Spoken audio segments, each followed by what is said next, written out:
Welcome to the newest episode of Beyond the Fame with Jason Fraley. I'm your host, Jason Fraley, picking the brains of the top filmmakers, musicians, and artists of our time. Today marks the 60th anniversary of the classic comedy mystery The Pink Panther, which premiered on December 18, 1963, co-starring Robert Wagner as the nephew of David Niven during the zany investigation by Peter Sellers. I spoke to Wagner about his memoir in 2017, sharing laughs about playing Dr. Evil's number 2 in Austin Powers, but his press person abruptly interrupted the interview just as I asked about the suspicious drowning of his wife Natalie Wood in 1981. Mr. Wagner. Good morning. Who's here to talk about his new book, I Loved Her in the Movies, Memories of Hollywood's Legendary Actresses. Mr. Wagner, thanks much. This is an honor. Well, thank you so much. I appreciate you taking the time to talk to me about this book. This is the third book I've written with Scott Eyman, and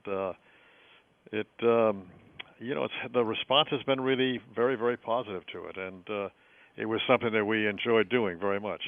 What made you sort of, because you mentioned you had other ones that were acclaimed, like You Must Remember This, I remember that book, but, what made you think, like, hey, I've worked with some of the biggest actresses ever, I'm going to put it all in a book? Well, I was so blessed with that opportunity to meet these women and to have worked with them, not all of them in the book, but most of them, and, we started talking about it, and Scott and I, we wrote about maybe 3 different women, and we talked to our literary agent, Mr.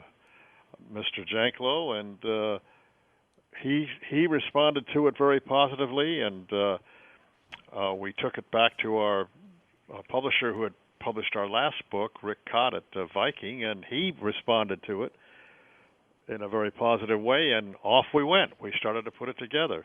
And I'm just so grateful that I had that opportunity and to meet these wonderful women who gave us all so very much in our lifetime.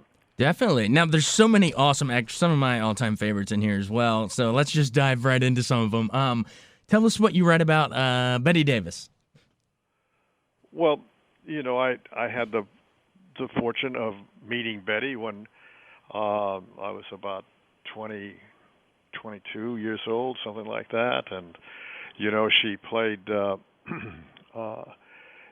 Natalie, my late wife, knew her, and I had a chance to be in proximity with her, and then I produced a movie with her later on, and she worked with me in television.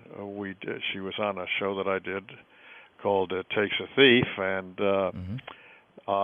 we just became very, very good friends, and she was a very special lady, and she left me some things when she left us, and they're big treasures to me. She was a very, very special woman. Awesome. If our listeners pick up this book, what will they hear about your memories of Marilyn Monroe? Well, I've written about that before, but I wrote about Marilyn. We were all very young and under contract to 20th Century Fox, and I did both of her screen tests, and as a result of that, I got to know her, and she was just such a wonderful young girl, and full of life and full of love and full of all sorts of energy, and so she wanted to be a star very badly, and boy, she did it. That's very exciting. And I love I was reading in the book about Irene Dunne versus Rosalind Russell. You said Cary Grant surprised you when he said that Dunne always had the best timing with him. But what are your thoughts on those two wonderful, hilarious actresses? Well, yeah, that's interesting, isn't it? I thought that the movies that they did together, I thought were just fabulous, and I thought their combination was great. But I didn't realize that he had those feelings for her on that basis of her timing, and she was really terrific. I mean, she was quite a wonderful actress. I mean, think about what she gave us that we grew up on. That was pretty good, Yeah, beat that. The Awful Truth was done with Gary, right? And His Girl Friday with Rosalind. Man, they were fantastic. Oh yeah, they were great. They were wonderful pictures.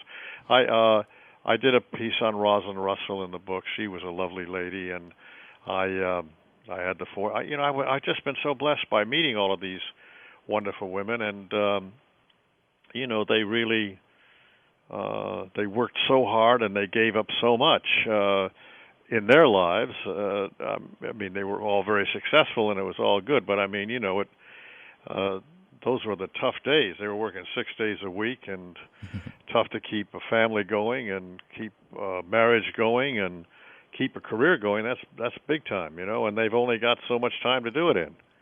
Yeah, how do you think I mean, you mentioned that. How do you think that sort of changed from, being a woman in the golden age of Hollywood trying to make it versus today? What are some of those challenges you think the actresses have?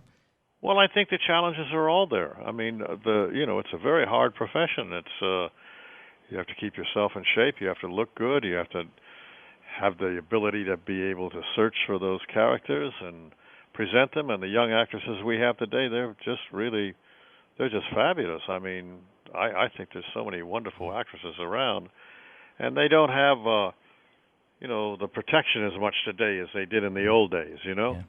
Is there an actress that you thought you personally had the best chemistry with on screen? Well, I've worked with so many, wonderful ladies. I had very good chemistry, I think, with Elizabeth Taylor. I mean, I thought that we did a very good job in that picture that we did together that I produced. And, of course, Stephanie Powers and I worked together for years, and that chemistry worked very well for both of us. And but I've worked with I worked with Audrey Hepburn. I loved working with her. She was just the best, Yeah. Well, and of course we'll leave out your superstar wives, the late Natalie Wood and of course the current Jill St. John. First, what made them both amazing on screen? But then, what was it like sort of balancing the off-screen romance as well?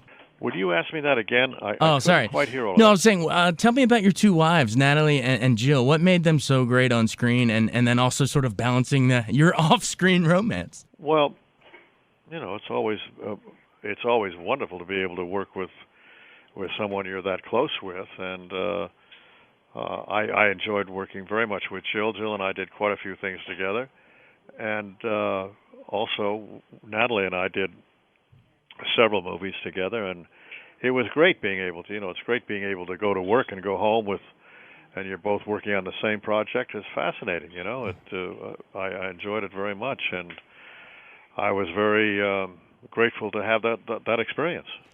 After, the tragedy of what happened to Natalie, how did you sort of dig within and sort of bounce back from that and just keep on plugging away? Can you tell me? Sorry, and Jason, I'm so sorry. We gotta run. It's just about 35. Okay, Mr. Wagner, thanks so much. Thank you, Jason. I enjoyed speaking to you. Last question, Dr. Evil, number 2. Oh, baby, please.